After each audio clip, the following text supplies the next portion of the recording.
नमस्कार दोस्तों, ये समझौते की शादी का 31वां भाग है। इस कहानी को अच्छे से समझने के लिए पिछला भाग ज़रूर देखें। चलिए कहानी शुरू करते हैं। रायचंद मैंसन। अंश अपने कमरे में यहाँ से वहाँ घूम रहा था, तभी अच्युत उसके कमरे में आया और बेड पर बैठते हुए कहा, क्या हुआ, ऐसे क्यों घूम रहे हो? उसका सवाल सुन अंश उसके बगल में बैठ गया और बोला, यार मुझे बहुत टेंशन हो रही है, पता नहीं क्या होगा। उसके पेरेंट्स को मैं पसंद नहीं आया तो उन्होंने शादी के लिए मना कर दिया तो। उसकी बात सुनकर अच्युत ने उसके कंधे पर हाथ रखते हुए कहा, चिल ब्रो, ऐसा कुछ नहीं होगा और मुझे पक्का यकीन है कि वो लोग इस रिश्ते के लिए मान ही जाएंगे। उसकी बात सुनकर अंश ने अपना सर हिला दिया। अच्युत ने फिर आगे कहा, अब चलें, वरना अगर कहीं लेट हो गए तो उसके पेरेंट्स के पहले कहीं तेरी वो एग्री वर्ड ही तुझे रिजेक्ट न कर दे। उसकी बात सुनकर अंश ने कहा, अरे ऐसे कैसे रिजेक्ट कर देगी? वैसे उसका कुछ कहा नहीं सकते, वो तो कर भी सकती है। उन दोनों कमरे से निकलकर नीचे आ गए, जहां सब लोग पहले से ही उनका इंतज़ार कर रहे थे। फिर सब लोग तनु के घर के लिए निकल गए। तनु के घर पर तनु, अंश और बाकी सबके स्वागत की तैयारी में लगी हुई थी। तभी प्रिया वहां पर आती है और उससे कहती है, बस कर, वो लोग सिर्फ मिलने आ रहे हैं। तू तो ऐसे तैयारी कर रही है जैसे आज ही शादी कर लेगी उसके साथ। उनकी बात सुनकर तनु मन ही मन बोली, मेरा बस चलता तो मैं कर भी लेती। फिर उसने प्रिया से कहा, मम, वो सब पहली बार हमारे घर आ रहे हैं और आप तो जानती हैं कि first impression is last impression, तो मुझे कोई रिस्क नहीं लेना है। उसकी बात सुनकर प्रिया ने कहा, तो ये बात तुझ पे भी लागू होती है, उनसे क्या तू इस शर्ट और टी शर्ट में मिलेगी? उनकी बात सुनकर तनु ने तुरंत अपना सरनाम में हिलाया। प्रिया ने कहा, तो जाकर और जाकर तैयार हो जा, यहाँ का काम मैं देख लूँगी। तनु ने उन्हें हक करते हुए कहा, लव यू मम, यू आर द बेस्ट। मैं अभी जाकर तैयार हो जाती हूँ। इतना कहकर वो वहाँ से रेडी होने के लिए चली गई। कुछ ही देर में उनके घर की डोरबेल बजी। एक मेड ने जाकर दरवाज़ा खोला तो वहाँ पर अंश और बाकी सब खड़े थे। प्रिया और चिराग ने उनका स्वागत किया। फिर सब लोग लिविंग रूम में आ गए। निहारिका ने कहा, वैसे तनु दिखाई नहीं दे रही है। उसकी बात सुनकर प्रिया ने कहा, मैं अभी लेकर आती हूँ। इतना कहकर वो वहाँ से चली गई। तनु को लेकर आई। तनु ने एक ब्लू कलर की साड़ी पहने हुई थी जिसमें वो बेहद खूबसूरत लग रही थी। अंश तो बस उसे देखता ही रह गया। अच्युत, जो कि अंश के बगल में बैठा हुआ था, उसने अंश को कोहनी मारते हुए कहा, नज़र लगाने के बारे में सोचना मत, तेरी होने वाली भाभी को। उसकी बात सुनकर अंश ने उसे घूर कर देखा। वहीं तनु प्रिया के बगल में बैठ गई।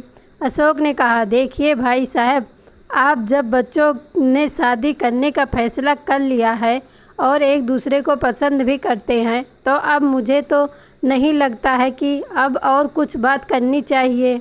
उसकी बात सुनकर प्रिया ने कहा, ऐसा कैसे भाई साहब, अरे हमारी इकलौती बेटी है, अब ऐसे ही किसी के भी साथ तो शादी नहीं करवा सकते ना, सिर्फ इसीलिए कि वो उससे प्यार करती है। उसकी बात सुनकर सब लोग थोड़ा ऑकवर्ड फील करने लगे। चिराग ने कहा, वैसे बेटा तुम करते क्या हो? उसकी बात सुनकर सब लोग एक दूसरे को देखने लगे।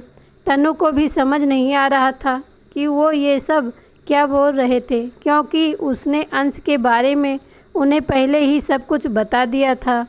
अंश ने उसकी बात का जवाब देते हुए कहा, जी अंकल, मैं इनकी ही कंपनी में जॉब करता हूँ।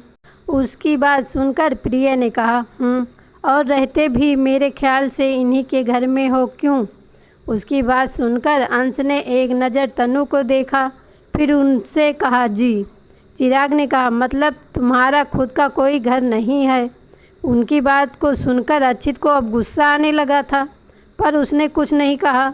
वहीं उनकी बात सुनकर निहारिका ने कहा, किसने कहा कि उसका घर नहीं है? वो घर जितना अच्युत और बिहान का है उतना ही अंश का भी है। अशोक ने कहा, बिल्कुल, और हमने अंश को भी अपने बेटे की तरह माना ही है।